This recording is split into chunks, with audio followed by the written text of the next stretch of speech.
Et sur ce fond de colère populaire, le Maroc fait face également à la corruption qui gangrène le régime de Rabat. Martin Mounjib, un historien marocain de renommée mondiale, dénonce pour la énième fois l'implication du Marzane dans des affaires de corruption. Un régime qui abuse de toutes les ressources de l'État pour prolonger son pouvoir, accroître sa fortune et appauvrir le peuple, nous dit Amina Saïdi dans ce papier. Regardez.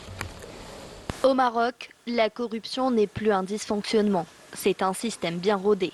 L'historien et défenseur marocain des droits humains, Martin Mounjib, dénonce un régime autoritaire où le despotisme, la répression, la rente et l'impunité se combinent pour maintenir le contrôle sur une population épuisée.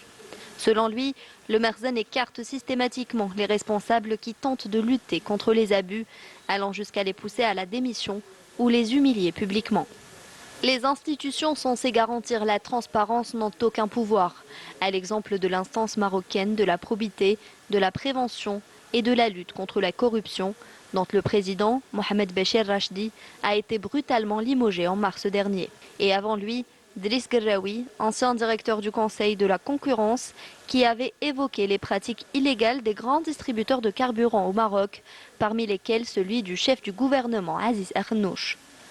Pendant que le régime s'enrichit, la population marocaine s'enfonce dans la précarité. Ceux qui osent critiquer, qu'ils soient journalistes, activistes et militants ou simples citoyens, subissent un lot de pratiques malsaines du Marzane pour les faire plier. Pression, interdiction de voyager, gel de comptes bancaires, campagne de diffamation et arrestation arbitraire.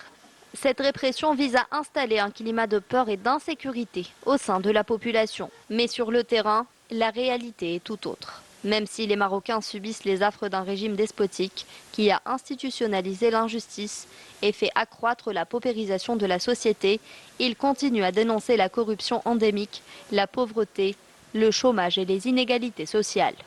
Pour eux, il ne s'agit pas uniquement de combattre la corruption, mais de se libérer du joug du Marzane. Le peuple marocain est pris en otage par un système qui le prive de ses droits les plus fondamentaux et d'un avenir meilleur. Le régime mise sur une répression ciblée avec peu d'arrestations, mais une répression constante exercée par les poursuites judiciaires, la diffamation et les intimidations. Cette stratégie vise à préserver l'image du Maroc à l'international tout en instaurant un climat étouffant de peur, de méfiance et d'intimidation.